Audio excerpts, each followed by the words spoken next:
My amplified unit, how you doing, huh? Salute, welcome to the Amped Up Podcast for Tuesday, July the 4th, 2023, which means if you are stateside, happy Independence Day. If you are in the United States, happy July 4th. To every single one of you, hopefully you guys are enjoying rocking out a long weekend, spending time with your family, friends, loved ones. Maybe you're out at the beach, oceanside. You got a martini in your left hand, a margarita in your right hand, a bunch of frozen coffees in front of you. The waves are cascading around, the sun shining down. Hopefully you guys are living the life today, man. Happy July 4th. Which means you guys won't get this podcast until way later when you're back from the beach all sunburned. You can barely move. You're like, just put the earbuds in my ear and put on BC. Get away from me. Don't touch me. Just put on BC. But if you're ever anywhere else in the world, man, hopefully you guys will be getting this at a much more reasonable time. Unless you're celebrating something as well. As for BC, I will not be beachside, oceanside, nothing like that. I've been putting off a lot of business. First of all, I'm on 42 minutes of sleep. I was supposed to be in the gym when I woke up for 1 hour. That turned into 3 hours.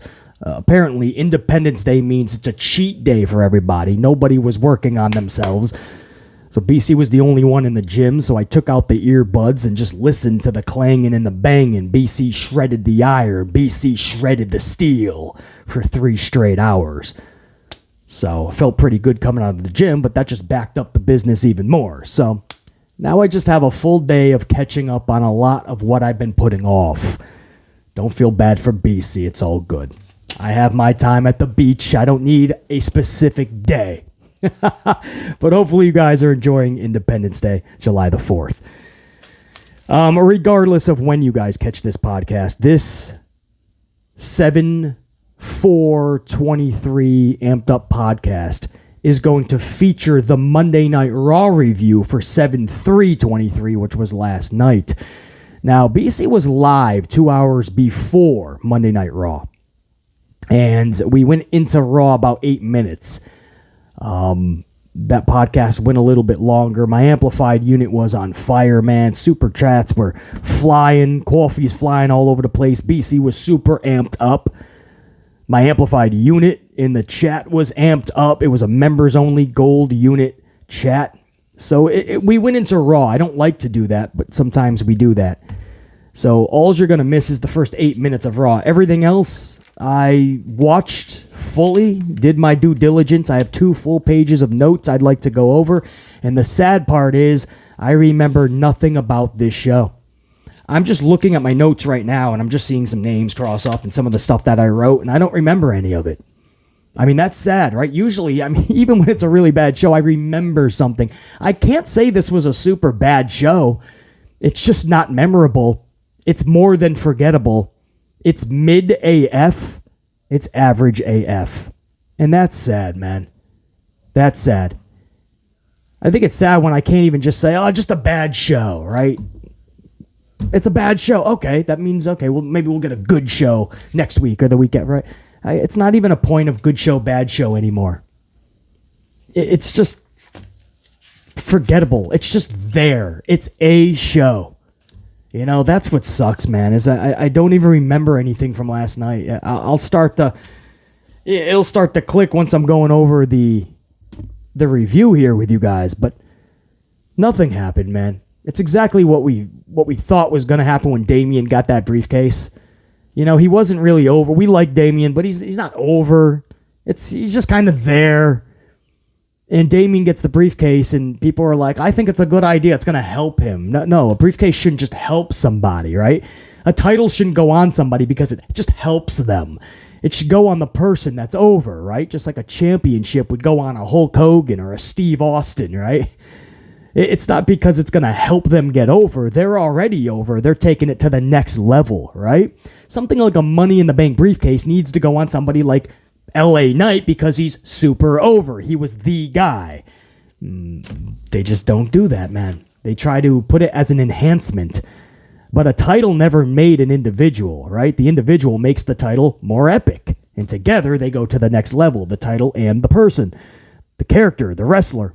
In this case, a briefcase, right? It would go on somebody who you know right now is ready to cash in. But the sad part is Damien Priest, he cashes in Friday. He cashes in Monday. Nobody's going to give a damn. You might get a little pop because it's actually happening in front of you, and that's it. That's the problem with putting it on somebody who's just a wrestler on the roster right now. You know, you give him proper booking. You give him good booking beforehand, and then you get him to the point where he's about to win and does win a briefcase. That's how it works. LA Knight did it organically, and that's why Paul Levesque doesn't like that. Just like his father-in-law, Vince McMahon. They don't like when you get over organically, and LA Knight wasn't able to get the briefcase. But we all know, if we're being honest, if LA Knight goes to the ring with that briefcase, any and all shows, you're going to have those goosebumps, man, because you know LA Knight's the dude that'll do it on any given night. And you believe in what LA Knight is saying and doing. The atmosphere would be electric every time LA Knight comes out with that briefcase. Instead, you saw it last night.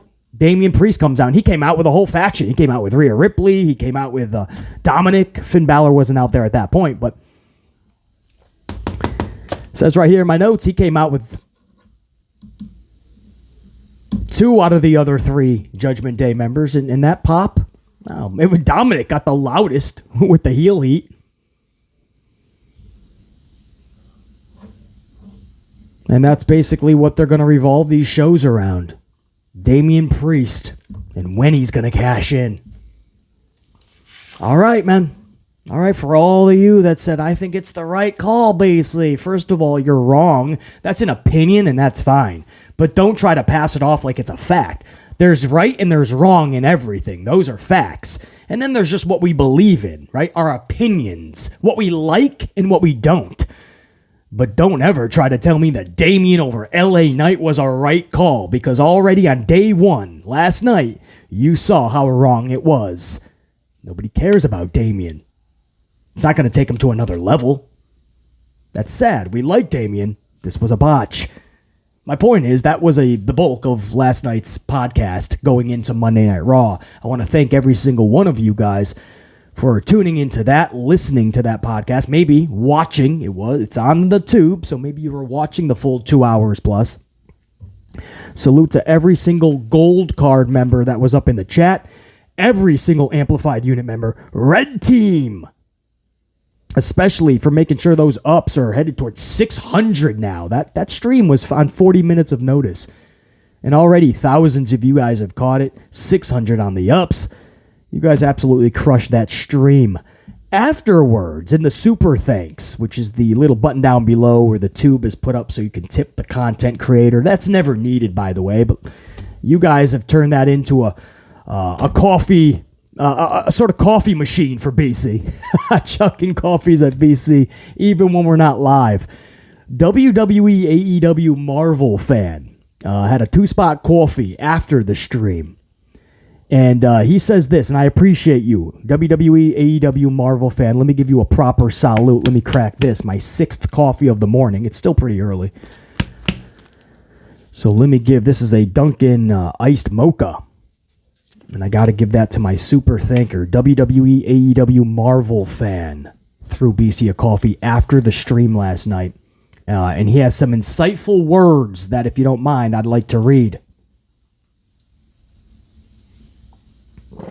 Appreciate you, brother. Appreciate the coffee. I appreciate you being an amplified unit member as long as you have been. And before we've even had memberships, part of this unit, one of the first tried and trues. I appreciate you, WWE AEW Marvel fan. He says, you were exactly on point calling out Triple H from one botched booking to another. You said nothing but the utmost truth. Thank you, BC, for your honesty and intelligence. You're the only podcaster I even listen to. I appreciate that big time, man. And I appreciate that you hold Paul Levesque to the same standard that you would anybody else who has the title of his position. No matter what goes on behind the scenes, nothing changes until you put Paul Levesque to blame as well. I appreciate you for doing such.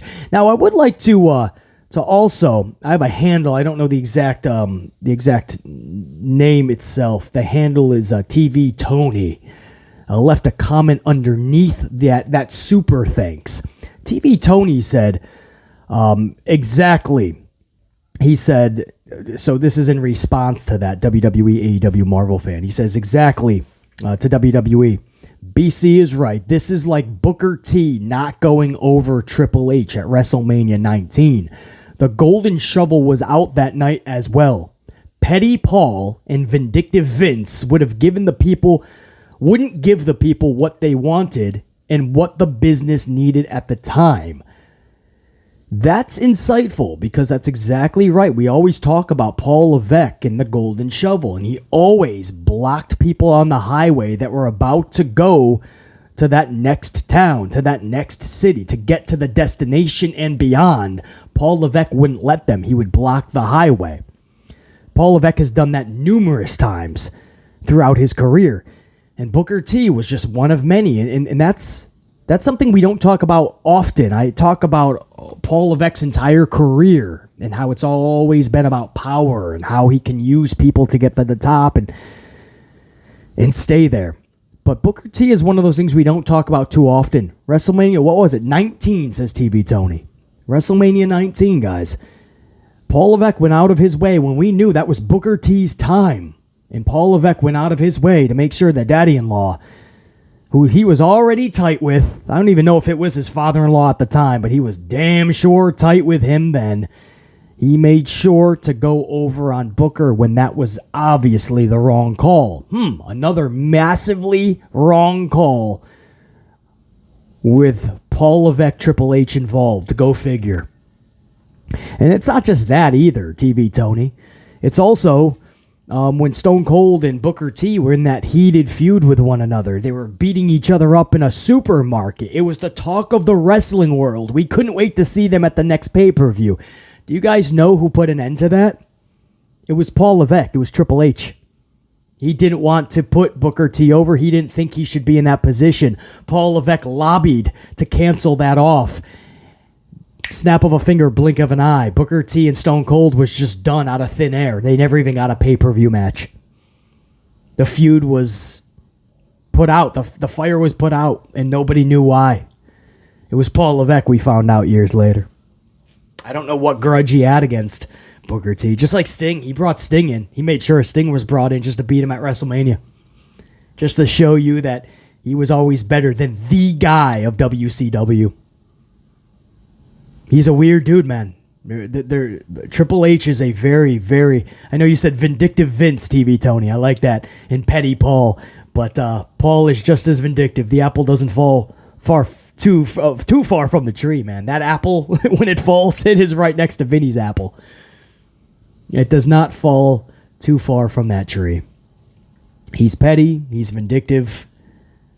He's an enabler. He's an ass kisser. He's a straight up douche when he needs to be. But people don't want to blame him. People want to play the victim for him. That he is the victim. People want to say that he's not to blame at all. There's nothing he can do. His hands are tied, and Vince is just destroying him, right? Man, if they only knew Paul Levesque. Thank you, TV Tony, for understanding that. And WWE AEW Marvel fan. I appreciate you guys big time. So, appreciate that, man. I wanted to spend a little bit of time appreciating my super thankers, man. That's just another level of respect. Throwing BC a coffee even after the stream is over, or on regular uploads like that, man. That's the coolest thing. So I always want to spend time and give a proper salute and really give the shout out, man, whatever the comment is, whatever those words are. So I appreciate you. WWE AEW Marvel fan. Should we do this? It's almost like I'm trying to put this off purposely, man. WWE RAW 7/3/23. I was looking, you know what, fuck it. This shouldn't take too long. I was going to go get an extra coffee. Something tells me I'm going to down this, but you know what? This shouldn't take too long. It's only 2 pages.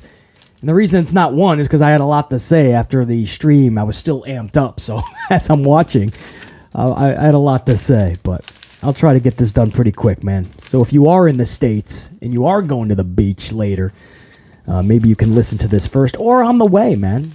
Right? Treat it like a legit podcast. Just listen to BC on the way to the Jersey Shore. Cody Rhodes starts. I think Sethington started the show. I was still live at the time. Cody Rhodes comes out, I guess, has a face-to-face with Sethington. So it's just fucking Disney on Ice, and you get to see your big stars up front, and you get to do all the sing-alongs, right? Oh.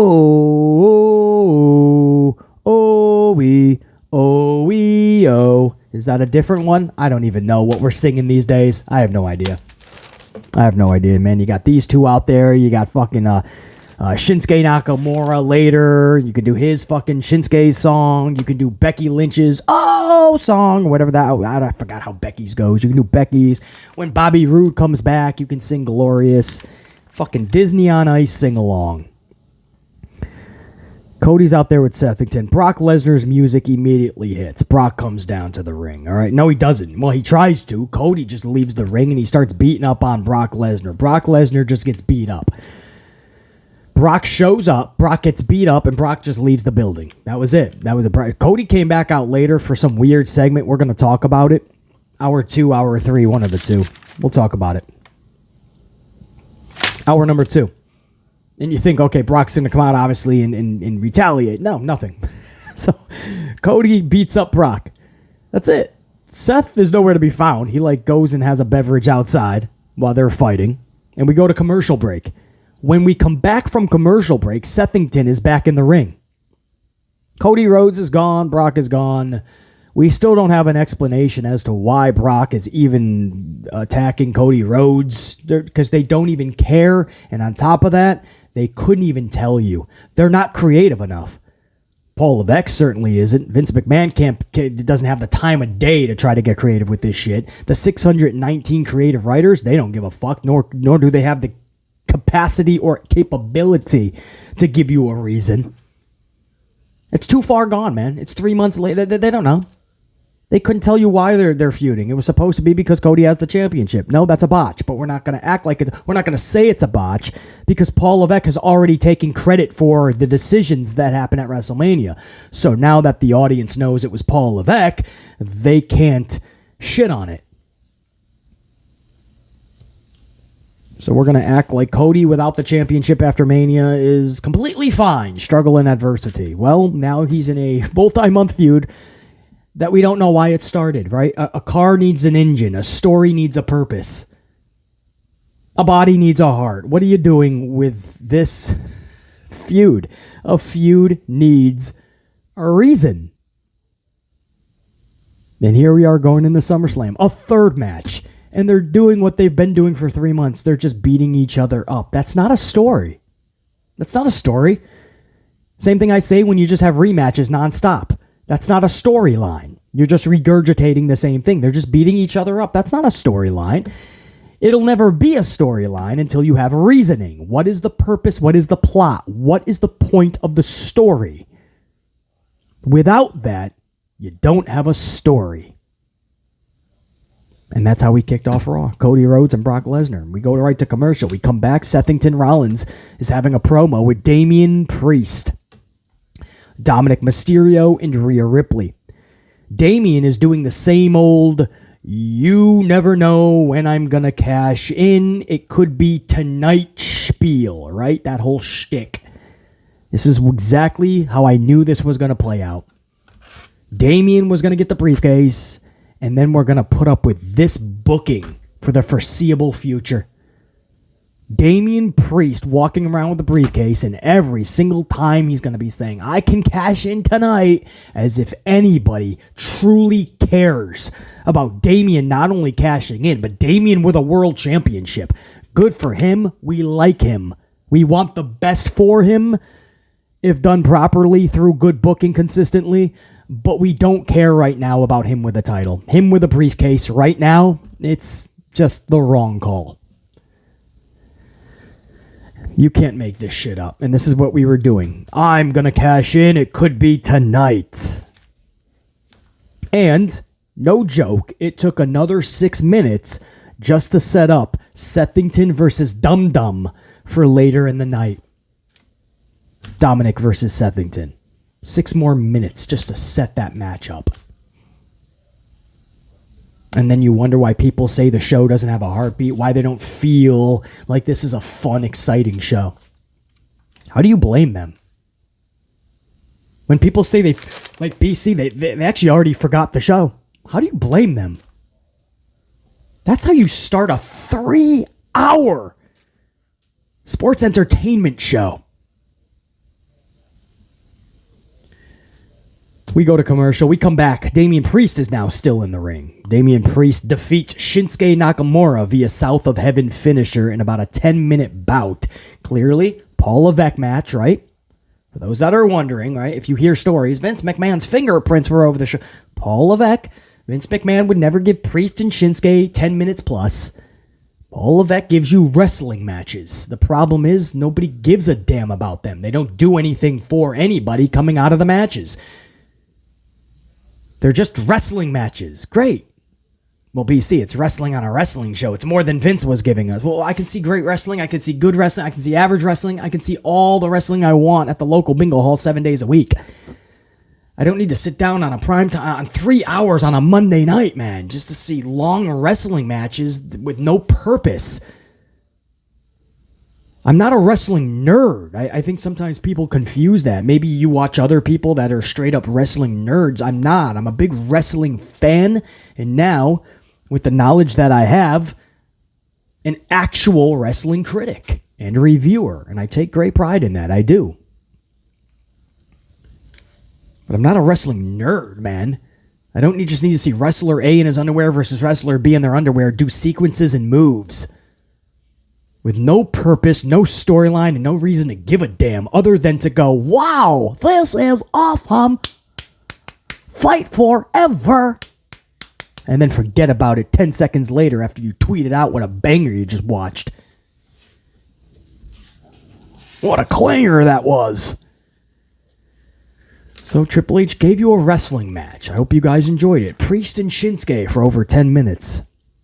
And 2 commercial breaks. And it did nothing. That's literally what my notes say. Coming out of it, Damien beats Shinsuke with the South of Heaven finisher. What else can I talk about? What else can I say? And then Damien is walking around with the briefcase like, I can cash this in at any time. Wow, this is intriguing. It's invigorating. Shinsuke loses another match. 50-50 booked and worse. Why? Why did Shinsuke have to lose that? I don't know, man. BC, how is this show not fun to you, man? Oh, I don't know. Maybe I just need more sleep. Hour number 1. Yeah, that's right, man. That was basically hour 1. A lot of filler. And before you know it, we're at the end of hour number 1. Shayna Baszler and Ronda Rousey brawling. Ronda comes out, doesn't even spit out a word, probably for the best. Shayna comes out. A lot of people are praising Shayna's promo. And that's fine. As a total fan, I totally get it. No harm, no foul. Totally. As a fan, if you're just not critiquing it and you're just like you're enjoying it as a fan, I totally get it. The fan in BC also enjoyed the work. The critic has to critique it, though. Shayna Baszler is not too believable with those words. Go back and watch. It's almost a few times she actually wants to smile a little. It's almost like she's having a hard time believing her own words. So, Shayna, if there was more, and Ronda is just not good on the mic. They failed her. From day one, I would have just said, just be you. Remember the way you trash talked in the UFC? That's what made people fucking love you. Not just snapping other ladies' bones, but you were talking that shit, and it was real, it was believable, because you believed it. It was your true self. And she comes to WWE, and she's trying to play badass. Ronda is a badass. Just go and talk natural shit to the audience. Talk natural shit to everybody you're in the ring with. If you hurt their feelings, tough shit. If USA Network has to press that 7-second delay button because you accidentally cursed her time or two, it happens. But Ronda Rousey is best when she is Ronda Rousey. Not playing badass, but the badass. So Ronda Rousey trying to go back and forth with Shayna, still just not believable. So they brawl. There was a point where Baszler knocks Ronda out. Literally knocks her out. At first, Ronda was selling it beautifully. And then Shayna leaves the ring and Ronda just wakes up. Ronda just wakes up like somebody put cold water on her. And she jumps up. Not to her feet, but she just fucking pops up.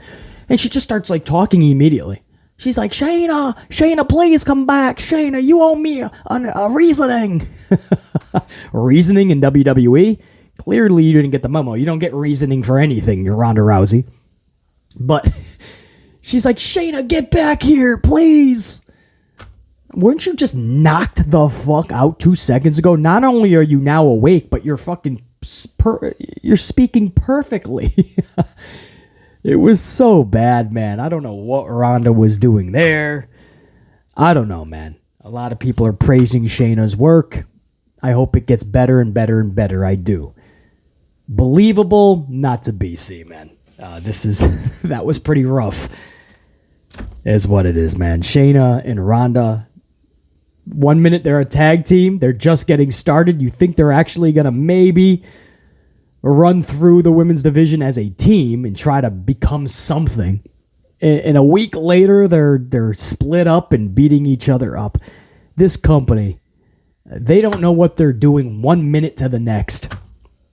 Hour number 1 is over. It's probably for the best. Hour number 2, wait till you hear this. Tag team turmoil match to decide the number 1 contenders for Liv Morgan and Raquel Rodriguez's tag titles. What do you do when you are creatively bankrupt and you don't care about the product that you're producing?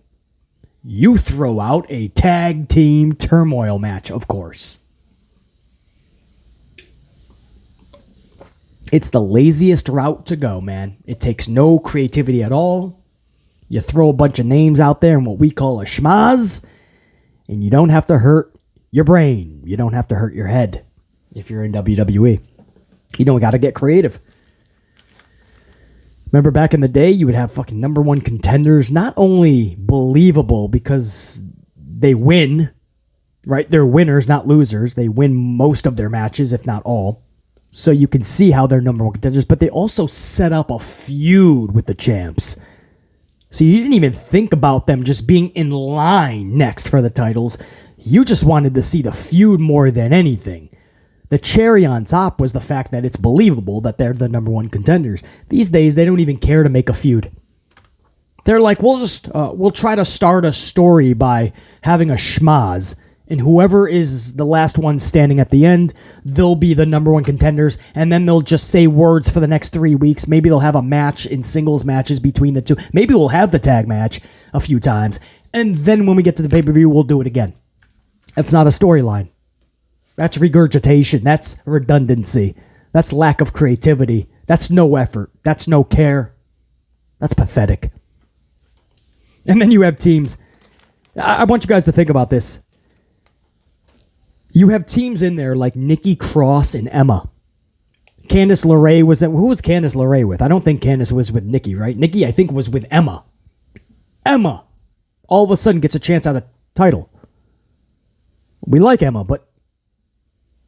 What? When's the last time you even seen Emma in competition? Nikki Cross and Emma. How about Tegan Nox and Dana Brooke? Tegan Nox and Dana Brooke. I'm sorry, I had to laugh. Are they just throwing baloney at the wall onto a bunch of names, and wherever it lands, they're just like, there it is. Tegan, Dana. Could you guys imagine? I want you guys to truly imagine this. Could you imagine just forming a tag team, winning 1 match? You just formed a tag team. It's fresh. About 20 minutes ago, over a cup of coffee, you just said, hey, you wanna be in a tag team with me? Tonight they're doing a tag team number 1 contender match. Oh, sure. I could go bake a pie. Catering is going to show me how to bake a pie, but maybe, you know what? I'll go for a title match, yeah. So you just formed a tag team. You win 1 match. You just formed it 20 minutes later. You win 1 match. and you're going for the titles. You're in a championship title match. How is this okay with anybody? How does this make any sense? And how can you honestly go, I'm willing to look past it, BC? You're thinking too far into it, BC. BC, you're reading more into it than needs to be, man. Just enjoy it. It's entertainment. I know. So where is the entertainment? Any show you watch, you want it to make sense, right? I would hope. That's why you're watching the show.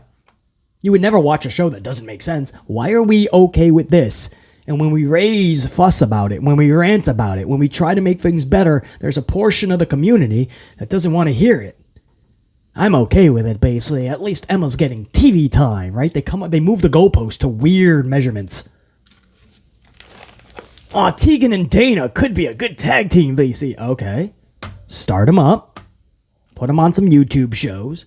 Slowly integrate them onto a fucking, I don't know, is there like a streaming service show or something like that? I don't know. And then put them on Raw.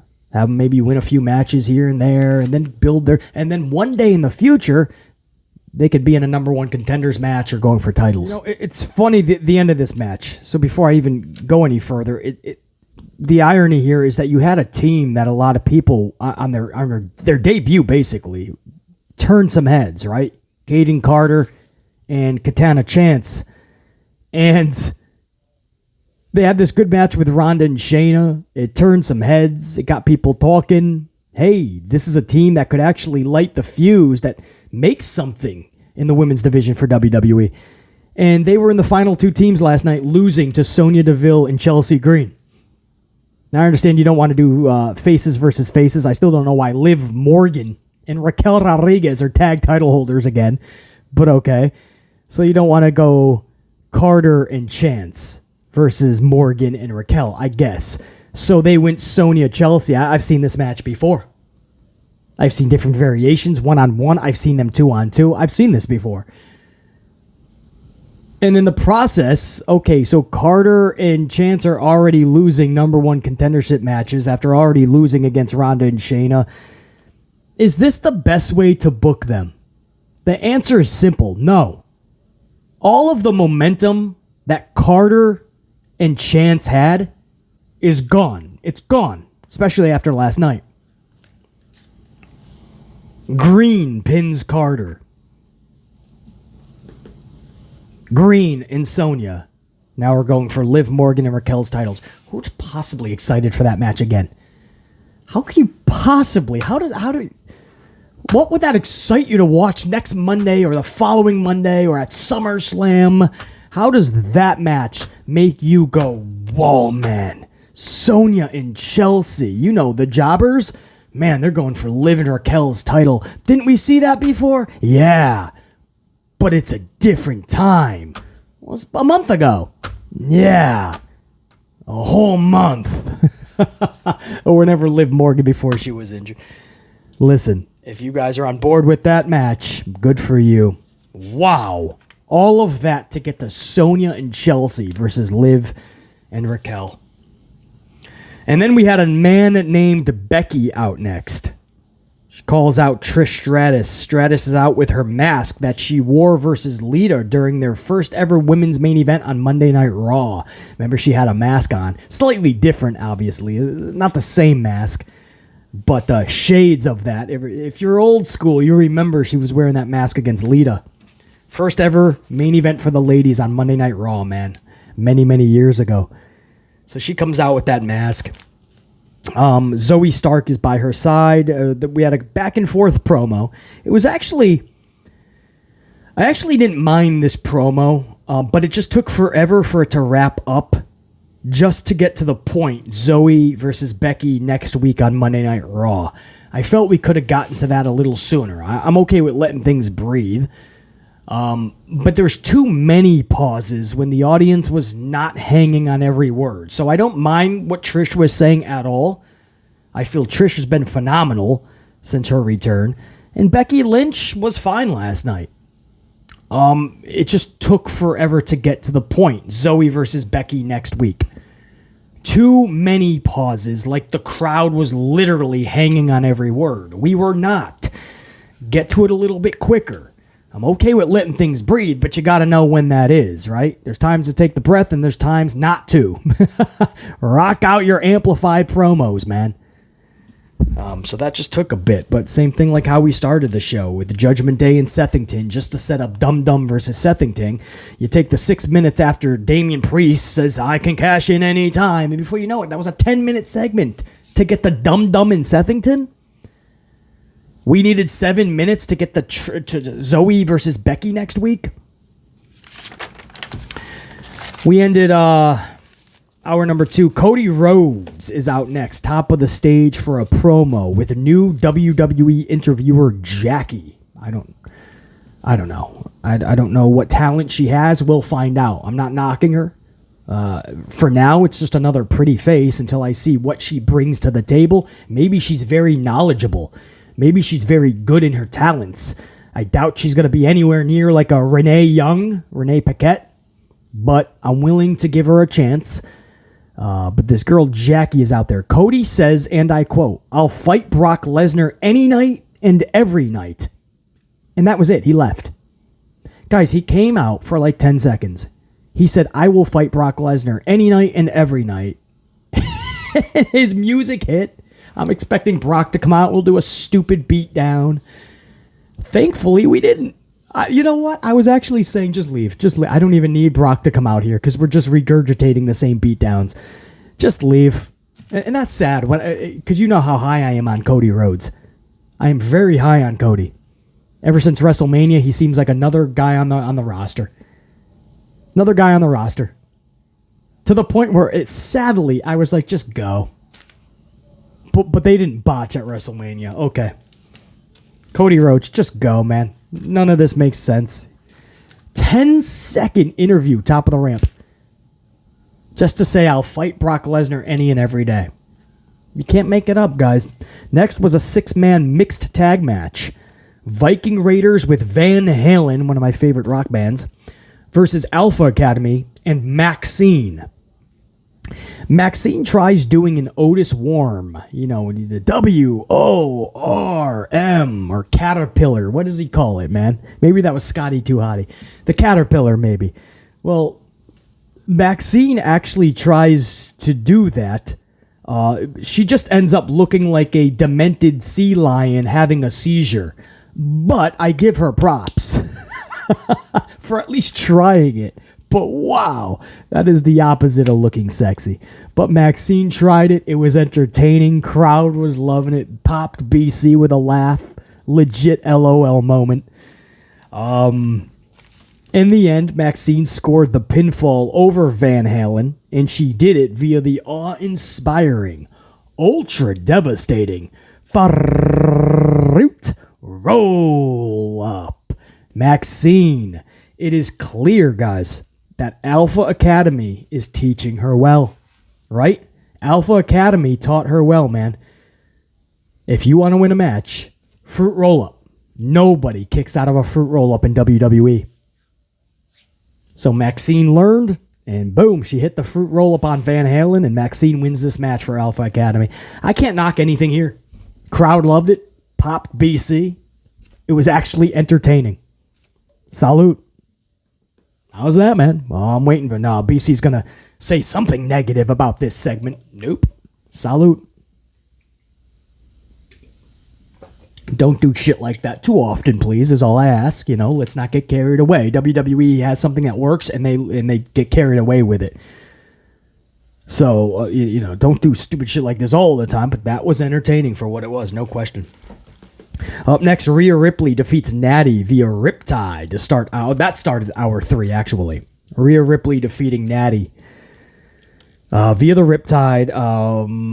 Post-match, Liv Morgan and Raquel come to the aid of Nattie because Rhea was going to continue to put a beat down onto Nattie. Now, the match itself, it was a good match. Again, I'm waiting for BC to say something negative. Nope. Good match. I know, but wait, Nattie? We already saw this match. No. Good match. Salute. I'm not just a dick to be a dick, bro. I can be an asshole, no question. I can be the asshole of assholes if need be, if pushed to the point. But I'll absolutely call out positives, man, when I see it. That was actually a good match. Oh, for the ladies, Nattie brought it. I mean, you put on Nattie matches like that, and that's the shame, right? If Nattie wasn't booked like a crayon in a paper shredder for the last 10 years, maybe we could have cared more about this. I think that's the problem. We just didn't care about the match. Had we cared about Nattie more, man, this match would be next level. Salute. Miz and Tommaso Ciampa have a very good backstage promo. It was two separate promos. Tommaso first, and then it cut to Miz cutting a backstage promo. Amplified Miz is just the best Miz, man. I spoke about this, I think it was last week's review. After Miz attacked Tommaso, after Raw went off the air, they posted like a WWE.com interview with Miz. It wasn't on the show. And Miz was amplified. It's like what Dolph Ziggler always used to do. His best interviews were not even on the show, so nobody got to see them or hear them. And amplified Dolph is the best. Amplified Miz last week, man. Man, it was so good. And you saw a little bit more of that, but this was actually on TV last night. I want to see more amplified Miz, man. Like, I'm frustrated. I'm done being a fucking jobber. You talk about losing all these matches and... Like, where's the respect on my name is literally what he keeps saying. Like I'm done with this shit. Just looking at me like a fucking goofball and I'm nothing but a jobber, a loser. I'm done. I'm going to get that respect. That's the amplified Miz. Just like I said about Dolph Ziggler and several others, man. Amplify yourselves. Amplify, man. We loved Ultimate Warrior, Hulk Hogan, Macho Man Randy Savage, Roddy Piper, Ric Flair, everybody back in the day because they were amplified. Come on, get outside, turn that volume within yourself to 10, and then find extra cranks on it, man. Wow, this thing goes to 11? Man, this goes to 12? Amplified Miz is best. Scooter McGee then defeats Giovanni Vinci in about 60 seconds. Scooter McGee, Matt Riddle, if you're new to the channel. Giovanni Vinci defeated in 60 seconds to Scooter McGee. Post-match, Drew McIntyre hits the ring to take out Imperium and stare down Gunther. Drew McIntyre is already getting the same reception he was getting before Mania, before he left. Yeah, Drew. And then when it's all said and done, we're like, yeah, okay, Drew. I told you guys. This is going to be the same repetitive process, man. Drew should be a larger-than-life star in WWE, but he's not. His booking, they don't know how to book him. There's no creativity with Drew McIntyre, just like most of the roster. And he's just doing the same shit he did before he left. He's back in the mid-card with Gunther, trying to get Gunther's mid-card title. It's the same regurgitation. It's the same reactions. It's the same Drew backstage after that matchup when he helps out Scooter McGee fend off Imperium. Afterwards, backstage, Matt Riddle's like, bro, can we hang out and like do shots together? Or whatever he was saying. I don't even know what he was saying. And Drew McIntyre's trying to make jokes with Matt Riddle. It's the old corny Drew McIntyre already. 48 hours removed from Money in the Bank. And you're telling me that BC's idea wasn't better of Drew coming back as a heel in the UK, get the major pop, and then shock everybody, turn on Sethington, go for the gold? That's a SummerSlam match. That's how you book Drew McIntyre differently and really make him a threat and a presence. Instead, same old Drew. Good luck caring about Drew McIntyre going forward. We end the night Rollins defeating DumDum via DQ on interference from Damien Priest. Post-match, we do the he's gonna cash in. Corey Graves is screaming, it's gonna be tonight. Damien's gonna cash in. We're gonna have a new champion. And I told you guys, this is the game we're gonna play every Monday night. With fucking Damien Priest, like we care about him cashing in. I remember Dolph Ziggler cashing in years ago, and that was way more entertaining and way more fun. He had Big E and AJ Lee with him. I feel nothing with Damien Priest with a briefcase. So he's screaming, Damien's cashing in! Because Damien and Dominic are beating up Sethington. Finn Balor hits the ring and defuses any cash-in attempt. He hits Sethington. Sethington bumps into Damien. Damien falls out of the ring. It's like the Three Stooges at this point. It's a circus. And to end the show, Damien Priest is yelling at Finn, "What are you doing? I was going to cash in." And Balor's like, "Well, you cost me my match at Money in the Bank." So they're like yelling at each other, and we go off the air. Okay. That's Monday Night Raw, man. That's your review. Anything you guys are going to remember? What's up? Talk to me here, man. What is it? What are you going to remember, man? Damien Priest almost cashing in. Is he having he's arguing with Finn Balor, some little internal fighting, like bloodline? We're just going to try that with the Judgment Day right now. What was it? Maxine doing the caterpillar, looking like a demented sea lion, having a seizure? What is it, man? Nattie Neidhart having a breakout performance. Cody Rhodes fighting Brock Lesnar again.